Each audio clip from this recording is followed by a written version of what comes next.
इसके अंदर ये 12 लक्षण होते हैं, वो प्रिया प्रीतम का निज दास कहलाता है। जो ऊपर बताए गए, पहला अन्याश्रय त्यागी, अनन्याश्रय विनिषेध त्यागी, नाना प्रकार के कर्म फल त्यागी, झूठ त्यागी, क्रोध त्यागी, निंदा त्यागी, और अपने देही का राग त्याग करके भगवत प्रसाद रूप ही जल और भोजन लेना, सब जीवों पर करुणा करना, कभी कठोर वचन ना बोलना, और माधुर्य रस में डूबे हुए लीला गायन करना, एक पल भी कभी भगवान नाम ना भूलना, सतगुरु के मार्ग पर चलना, उनकी आज्ञा अनुसार चलना, हरि और सदगुरु को समान भाव से चलना, ये 12 लक्षण अवगाहे, तेजन परापरम पद चाहे। वो परापरम पद का अधिकारी हो जाता है, उसके हृदय में भगवत प्रेम प्रकाशित हो जाता है। श्री हरिप्रिया जी कहते हैं, उपासक को दिष्टक दीखे बिनसतो अविनाशी हरिनाम, सो हरि भजिए हेत करि परशुराम बलि जाऊं। जितना दिख रहा है सब मरेगा।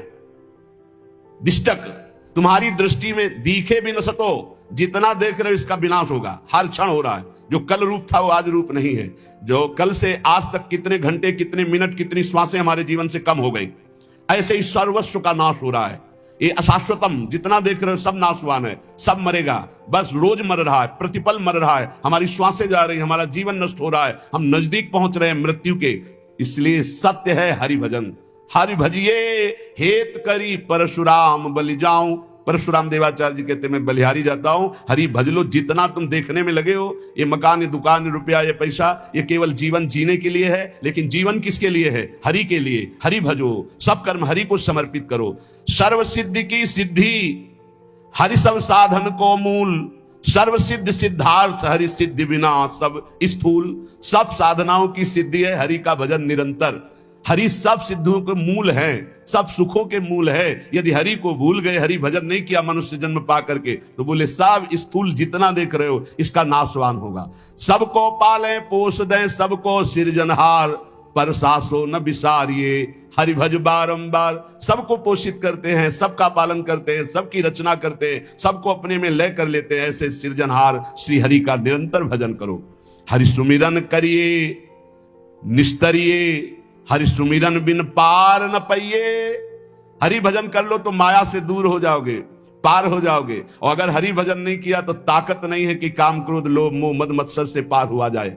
हरि सुमिरे सोई हरि नाती, हरि न भजे सोई आत्म घाती। जो हरि का सुमिरन करे वही हरि का संबंधी, नाती मन नाता, वही हरि का संबंधी जो हरि का सुमिरन करे, और जो हरि का सुमिरन नहीं करता वो आत्मघाती है। जो न तरे भव सागर अस समाज नर पाए, स्वति निंदक मंदमति आत्महनन गति जाए। वो आत्महत्यारे की जो दुर्गति होती है वही दुर्गति होती है उसकी, जो जीवन मनुष्य का मिला और भजन करके भगवान की प्राप्ति ना किया, केवल संसार के राग रंग में मगन रहा, वो आत्मघाती है। हरि सुमिरे हरि को हितकारी, हरि न भजय सोई बड़ व्यभिचारी। जो हरि का सुमिरन करता है वही संयमी होगा, जो हरि सुमिरन करता है वही मंगल को प्राप्त होगा। कल एक बड़े विवेकी प्रश्न कर रहे थे, समाज सेवी थे, याद हमारा समाज अधिक से अधिक डिप्रेशन में, अधिक से अधिक चिंता शोक भय में चला जा रहा है। इस विषय पर आप क्या उत्तर देंगे? क्या है समाज की दुर्दशा का कारण? एक शब्द है, भ्रष्ट आचरण। बस वो अधर्म का धन लेना, व्यसन करना, व्यभिचार करना, नाना प्रकार की दुराचार प्रवृत्तियों को देखना, सुनना, बोलना, क्रिया में लाना, बस एक शब्द है, भ्रष्ट आचरण। जो नशे से युक्त है, जो व्यभिचार से युक्त है, जो नाना प्रकार की कुमार्गामियों की प्रवृत्तियों से युक्त है, जो अधर्म का घूस पैसा लेता है, वो कभी चिंता शोक भय रहित हो सकता है? कभी नहीं हो सकता। वो जाएगा डिप्रेशन में, आज नहीं तो कल जाएगा, क्योंकि तुम्हारा मन ही तुम्हें दंड देगा। जो तुम भगवत विरुद्ध आचरण करोगे तो तुम्हारा मन ही तुम्हारा नाश करने वाला शत्रु बन जाएगा। अगर भगवत भजन करोगे तो तुम्हारा मन तुम्हारा मित्र बन के परमानंद सुख प्रदान करेगा। हरि सुमिरे हरि को हितकारी, हरि न भजय सोई बड़ व्यभिचारी। ये व्यभिचार दोष, नाना प्रकार के भ्रष्ट आचरण क्यों आते हैं? क्योंकि सर्वलोक महेश्वर भगवान का विस्मरण कर दिया, भगवत भजन नहीं करते। हरि सुमिरे सेवक सुख नामी, हरि न भजय सो लोन हरामी। जो हरि का भजन करे वही सेवक है, वही सुख में डूबेगा, और जो हरि का भजन नहीं करेगा ऐसे नमक हरामों को माया दंड देगी। जिनमु को तन दियो ताको न भजन कियो, ऐसो नोन हरामी। मौसम कौन कुटिल खल कामी। शिशुदास जी, परशुराम देवाचार्य जी, हरि सुमिरे सेवक सुख नामी, हरि न भजय सोई लोन हरामी। नमक हराम है वो। भगवान ने तुम्हें मानव तन दिया जीवन मुक्त होने के लिए, फिर उसी राग रंग में फंसकर 84 लाख योनियों में जा रहे हो, स्वामी का सुमिरन नहीं कर रहे। परसा हरि सुमिरन हरि दोषी, हरि न भजय सोई बड़ भारी दोषी। जो बड़े दोषों से युक्त है वो हरि विमुख हैं, जो हरि विमुख है बड़े बड़े दोषों से युक्त हो जाएंगे। जो परशुराम देवाचार्य जी कहते, जो हरि का सुमिरन करते हैं वही आनंद संतोष को प्राप्त होते। जब कबहू मन हरि भजय तब ही जाई छूटे, ना तर जग जंजाल ते कबहू न विधूटे। जिस समय तुम्हें सत्संग मिले उसी दिन से पकड़ लो नाम जपना, राधा राधा हरि हरि राम कृष्ण हरि, जो नाम प्रिय हो। आज से अगर पकड़ लिया तो छूट जाओगे संसार से। अभी प्राण निकल जाए, राधा बोला, हरि बोला, राम बोला, कृष्ण बोला तो अभी हमारा मंगल हो जाएगा। मान लो पुत्र के बहाने नारायण बुलाया तो भगवत प्राप्ति हो गई, और भाव से हरि हरि भजोगे तुम्हें भगवत प्राप्ति क्यों नहीं हो जाएगी। काम क्रोध मद लोभ सो बैरी सिर कूटे, हरि बिनु माया मोह को तंतु नहीं टूटे। बिना हरि भजन के ये खोपड़ी कूटते रहते हैं, काम क्रोध लोभ मोह मद मत्सर अंदर ही अंदर भारी पीड़ा देते रहते हैं। बिना हरि भजन के माया ऐसी मोह की रस्सियों से बांधे जैसे बैल को बांध के चलाया जाता है। इसलिए हर्ष शोक संतापते निज नेह न खूटे, हरि निर्मल नीर न ठाहरे मन बारुनि फूटे। यदि हरि भजन नहीं करोगे तो मन जैसे मदिरा में उन्मत्त हो जाता है, ऐसे काम में उन्मत्त हो जाएगा, क्रोध में उन्मत्त हो जाएगा, मोह में उन्मत्त हो जाएगा। सोच मोह संशय सदा सर्पिन ज्यों चूटे, परसा प्रभु बिन जीव को दुख सुख मिली लूटे।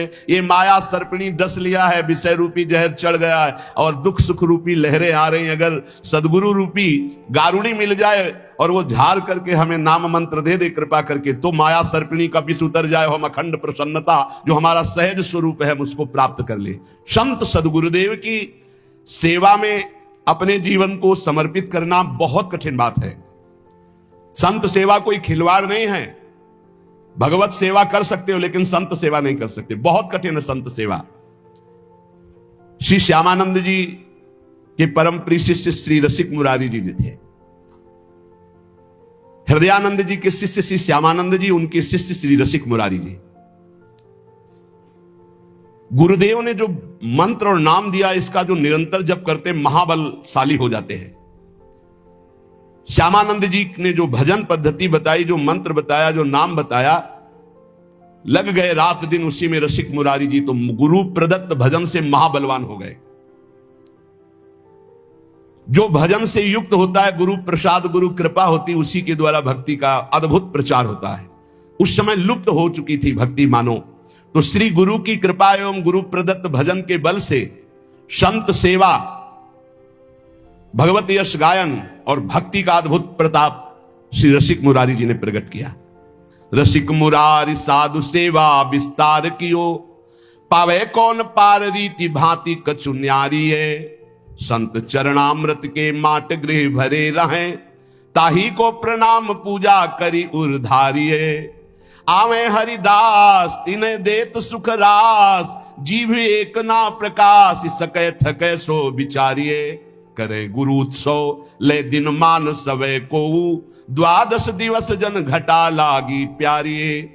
रसिक मुरारी जी भजन बल गुरुदेव का प्राप्त किया। फिर एक दिन गुरुदेव से पूछा, हरि कैसे प्रसन्न होते हैं? तो उनका साधु सेवा से। यदि साधु सेवा नियम पूर्वक, दैन्यता पूर्वक, भाव पूर्वक की जाए तो भगवान संतों की जिह्वा से ही प्रसाद पाते हैं। स्वाद ले लेकर संतों की जिह्वा से पाते हैं। संतों का चरणामृत उतारा जाए, संतों की आरती की जाए, संतों को प्रसाद पवाया जाए तो भगवान बहुत जल्दी प्रसन्न हो जाते हैं। गुरु आज्ञा श्री रसिक मुरारी जी ने संत सेवा का बड़ा ही विस्तार किया। रोज संतों का निमंत्रण। और आपको बताए, धनी बनना हो तो बिल्कुल सरल उपाय है, अकाट्य उपाय है। धनी सब बनना चाहते लेकिन पाप करके बनना चाहते, अधर्म करके बनना चाहते, दूसरों को लूट करके। हाँ, बोले शॉर्टकट से, तो शॉर्टकट से ऐसा मरोगे कि फिर निकलने को नहीं मिलेगा इस माया समुद्र से। ध्यान रखना, ये जो सोचते हैं ना बहुत जल्दी धनी बन जाने के लिए, एक उपाय है, बहुत जल्दी कृपा हो जाएगी, बहुत जल्दी धनी बन जाओगे। क्या? संतों की सेवा शुरू कर दो। श्री नथियाबाई जी जब वृंदावन आई तो महिमा सुनने को मिली संत सेवा, तो उनका मुझ गरीब से क्या संत सेवा होगी।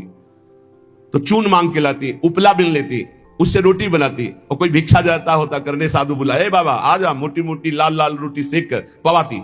अब धीरे धीरे भिक्षा से जाने वाले साधु उनके यहां जाने लगे, रोज मांगना, मांग कर लाना, बनाना, पवाना, पवा के बैठी, इतने में फिर संत आ गए, लाओ माई, फिर आटा लगाया, फिर कभी ना नहीं किया। एक दिन वो हुआ कि बोरा में लद लद करके अन्न और व्यवस्थाएं, बिहारी जी स्वयं एक दिन वो गाड़ी में लद करके आ रहे थे, आटा और सब सामग्री लेने गई थी मैया, और वर्षा होने लगी तो छाता मैया को दिया और आप लालटेन लिए हुए और कहे आओ मैया इस रास्ते से आओ, बैलगाड़ी थी ऐसे। तो सोचा ये 9 किशोर 14 वर्ष का बालक कितना कृपालु है, ऐसी वर्षा में स्वयं भींजता हुआ हमें छाता दे, क्योंकि संतों का अन्न है। नहीं छलिया अगर अपने को जानने नहीं देना चाहता तो कोई नहीं जान सकता। जब दूसरे दिन बिहारी जी के दर्शन करने गई तो देखा एक हाथ में लालटेन एक हाथ में छाता। बोले अब हमें समझ में आया कि कौन था, आप थे बिहारी जी। श्री महामहिम परम भागवत सुदामा दास जी महाराज बिल्कुल इसी पद्धति से संत सेवा शुरू की थी। गवों के उपले बिनकर लाना और आटा मांगकर संतों को रोटी बनाना और पवाना, और आज सैकड़ों संतों का रोज प्रसाद होता है। तब से लेकर अभी तक रोज संत सेवा, सैकड़ों संतों के आसन लगे हुए, सैकड़ों संतों को भोग प्रसाद पवाया जाता है। रसिक मुरारी जी ने गुरु आज्ञा का पालन, संत सेवा करनी, पर संत सेवा का बहुत कठिन व्रत है, बहुत कठिन व्रत है, क्योंकि अलग अलग स्वभाव के संत, अलग अलग भाव के संत। ध्यान से सुना जाए, संत सेवी भाव रखने वाले उपासक, आपकी एक विलक्षण भावना थी, सब संतों का चरणोदक उतारते। यह भी ध्यान रखना चाहिए कि उसमें यह नहीं देखना चाहिए कि इनके पैर गंदे हैं, इनमें क्या लगा हुआ, नहीं। जब चरणोदक उतार रहे हैं तो सबके, भले कुष्ठ क्यों ना हो उनके चरणों में, लीला हो सकती है, वही भगवान हो सकते हैं। ध्यान रखना, जब चरण धोने के लिए संतों के बैठते हो आप लोग, तो उन्हीं में से ऐसे आ सकते हैं घृणित वेश धारण करके कि जिनको छूना भी अच्छा नहीं लगेगा। बहुत चाव भाव से उनके चरण धो, ये मत सोचो कि इनके पैर कैसे घृणित है, घाव है, क्या है, ऐसा नहीं। बिल्कुल सावधान, लीला कर सकते हैं, हरि हैं, बड़े लीला बिहारी हैं। रसिक मुरारी जी के धन क्या था? संतों का चरण उदक भर भर के माट में ऐसे ऊपर विराजमान किए आसन पे, और रोज उनकी परिक्रमा, रोज साष्टांग दंडवत, और रोज चरणामृत पान, रोज चरणामृत उतरवाना और संतों को भोग पवाना। संतों के चरणामृत में किसी भाग्यशाली की निष्ठा होती है। मटकों में भर भर के रख के जैसे कोई अब संपत्ति रखता है, ऐसे बड़ी कृपा है, गुरुजनों की बड़ी कृपा है जिनको संत चरणामृत में। और जब से वैष्णव मार्ग मिला तब से गुरु कृपा से नित्य चरणामृत मिलता है। 500 वर्ष पहले महापुरुषों के जो चरणामृत है वो आ करके अपने आप कृपा करके दे गए। ये तुलसीदास जी का चरणामृत है, ये अमुक संत का चरणामृत है। तो गुरु कृपा से बहुत से पात्रों में चरणामृत ऐसे रखा है, रोज दर्शन, रोज पान, रोज सौभाग्य मिलता है। चरणामृत उसकी पूजा करते, आरती उतारते, परिक्रमा करते, दंडवत करते संतों की चरणामृत की। चरणामृत की निष्ठा जबान में सबसे पहले चरणामृत। कई बार ये लीला होती, वहां अलग चरणामृत, यहां अलग चरणामृत रखा, पहले चरणामृत, फिर जो कुछ बाल भोग जो भी ले, पहले चरणामृत, भोजन तो पहले चरणामृत। चरणामृत की निष्ठा होनी चाहिए, ऐसा नहीं कि भोजन देखा टूट पड़े। श्रीधर बाबा जी की हमने निष्ठा देखी, अगर चरणामृत बोले बाबा चरणामृत तो संपन्न हो गया, तो फिर प्रसाद नहीं पाते, फिर दूसरे दिन चरणामृत जब मिलेगा तभी प्रसाद पाएंगे। बड़ी निष्ठा होनी चाहिए चरणामृत में, संत चरणामृत में। कभी कभी विचित्र लीला हुई, संत चरणामृत उतारा गया और 4 दिन के बाद दुर्गंध प्रकट हो गई। अब इतनी कीमती चीज कैसे फैला दे? तब फिर आया कि उसको ढक्कन खोल के रख दो, 10 दिन अपने आप सब खत्म और निर्मल। ऐसा कभी चरणामृत हो तो फेंकना नहीं, उसको बड़े ढक्कन वाले में ऐसे पात्र में रख के ढक्कन खोल के ऊपर से महीन कपड़ा रखकर छोड़ दो, वो 10-15 दिन में एकदम बहुत स्वादिष्ट और उसकी दुर्गंध खत्म हो जाएगी। लीलाएं होती हैं, उसको दुर्गंध समझ के फेंक मत देना। वैष्णव जनों की ये निष्ठा होती है, चरणामृत से बहुत दिव्यताएं प्राप्त हो जाती, बहुत दिव्यताएं प्राप्त होती है। जब तक गुरु वचनों पर विश्वास नहीं होता तब तक बल नहीं आता अध्यात्म का। आपके हृदय में संत वैष्णवों के प्रति अपार सुख देने की भावना आ गई, क्योंकि गुरुदेव ने कहा संत सेवा में ही भगवान की प्राप्ति होगी। श्री प्रियादास जी कह रहे कि रसिक मुरारी जी की संत सेवा की महिमा का वर्णन या संतों के प्रतिभाव का वर्णन एक जिह्वा में कैसे करूं, मतलब इतनी अपार संत सेवा की भावना, मेरी बुद्धि थकित हो जाती इनकी महिमा देख करके संत सेवा की। आप बड़े समारोह से श्री गुरु उत्सव मनाया करते थे, उसमें पूरे दिन कथा कीर्तन सत्संग भोज भंडारा होता रहता था, सब संतों को बड़ा सुख प्रदान करते थे। यह उत्सव 12 दिन तक लगातार गुरु उत्सव चलता, 12 दिन भक्तों की भीड़ रहती, जो देखने में अत्यंत आनंद प्रदान करने वाली होती है। गुरु उत्सव, इस उत्सव का नाम दंडोत्सव है। इस संबंध में कथा आती है कि इनके गुरुदेव श्री श्यामानंद जी श्री वृंदावन में जब वास करते थे तो नित्य प्रति सेवा कुंज में सोहनी लगाते थे। सोहनी लगाना हमारे ब्रज की बहुत बड़ी उपासना है, जिसे साधारण भाषा में कहते हैं झाड़ू लगाना, तो यहां सोहनी लगाना कहते हैं। तो रोज सेवा कुंज में सोहनी लगाते थे। सेवा कुंज में प्रिया प्रीतम नित्य विहार करते हैं, तो इनको एक अपार सुख मिलता कि मेरे श्यामा श्याम यहां विहार करते, मुझे सोहनी सेवा का सौभाग्य मिला, मैं उनकी दासी हूं। बाहर वो सोहनी लगाते समय बड़े गौर से वो एक एक लता के नीचे एक एक चरण चिन्ह को देखते, कहीं प्रियालाल के चरण चिन्ह तो नहीं है, कहीं किसी लता के नीचे प्रियालाल विराजमान तो नहीं हुई। प्रियालाल के चरण चिन्हों के कभी कभी उनको दर्शन हो जाते तो बड़े भाव में मगन हो जाते। कभी कभी युगल चरणारविंद के दर्शन होते। कैसे पहचान होती कि प्रियालाल के चरण चिन्ह? क्योंकि प्रियालाल के चरण में 19 चिन्ह हैं, चरण चिन्ह। सबके साधारण चरण ऐसे, प्रियालाल के चरणों में चरण चिन्ह हैं, उनको देखकर पहचान होती ये युगल सरकार के चरण चिन्ह हैं। बड़े भाव में मगन हो जाते सोहनी लगाते हुए। सेवा कुंज में सोहनी सेवा करते।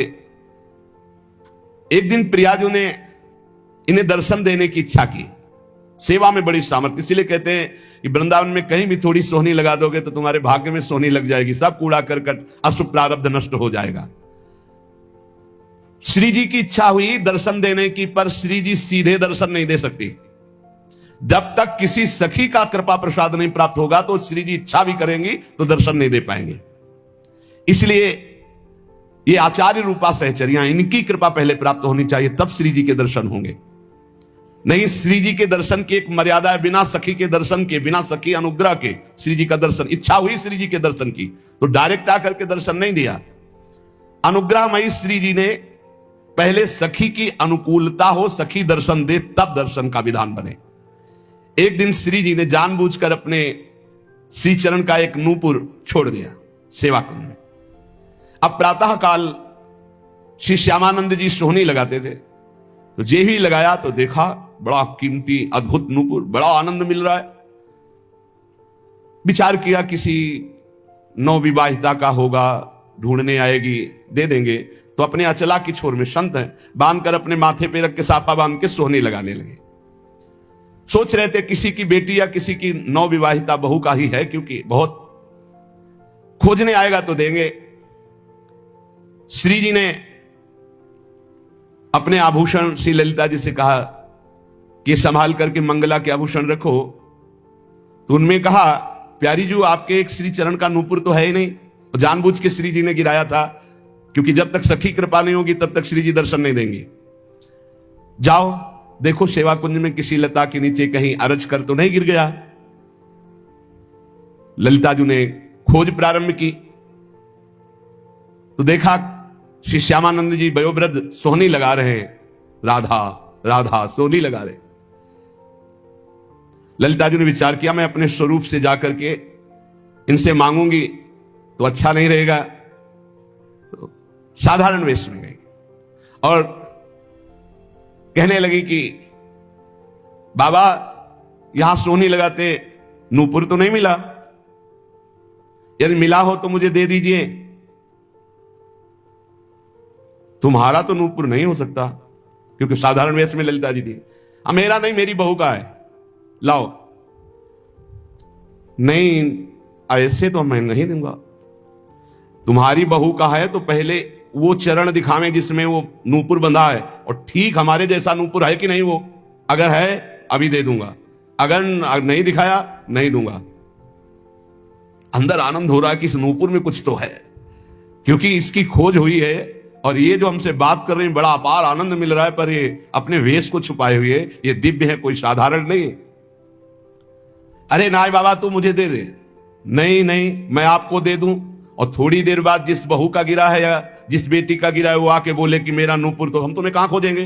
नहीं, हम तभी देंगे जब दूसरे चरण का नूपुर पहना के, तब हमें वो नूपुर वहां, तो ये नूपुर ले उनके चरण में बांध दो। बहुत हट किया, ललिता जी ने नहीं दिया। तब जाकर श्री जी से बात की तो श्री जी ने कहा सखी अब तो हम ही को चलना होगा, क्योंकि बहुत जिद की है और श्री जी दर्शन देना चाहती थी, इसलिए ये लीला की। और सखी देखिए रोज मेरी कुंज की सेवा सोहनी सेवा करता है, चलो इसको निहाल करते हैं। देखो कैसी हमारी करुणामयी स्वामिनी, देखो नूपुर भी मिल जाएगा और रोज सोहनी सेवा करता है तो इसका फल भी उसको मिल जाएगा, मेरे दर्शन हो जाएंगे। श्री जी उतावली है दर्शन देने के लिए, इसलिए हमारी स्वामिनी जैसा स्वभाव किसका, सहज स्वभाव पर्यो नवल किशोरी जी को मृदुता दयालुता कृपालुता की राशि है, स्वयं दर्शन का विधान बनाती, अपने नूपुर छोड़ दिए। श्री जी ललिता जी के साथ आई, ललिता जी ने कहा देखो इनके चरणों की तरफ देखो, वो नूपुर है ना, ऐसा है ना नूपुर, उतारे देख, हाँ साष्टांग चरणों में लौट गए। श्री जी की करुणा देखी, इशारा किया मैं बांधू, श्री जी ने श्री जी के चरणों में नूपुर बांधा और श्री जी ने वरद हस्त श्यामानंद महाप्रभु के मस्तक पर, क्या सौभाग्य। ये कथाएं नहीं है, यही की सत्य घटनाएं हैं, ये घर है श्री जी का घर, ऐसा न समझो किसी युग की कोई हम कथा कह रहे हैं, ये घर है श्री जी का प्यारे। यहां आज भी श्री जी कैसे तुम्हें बताए, बस वाणी की सामर्थ्य नहीं, कहा कहो एक जीव सखीरी बात की बात बात।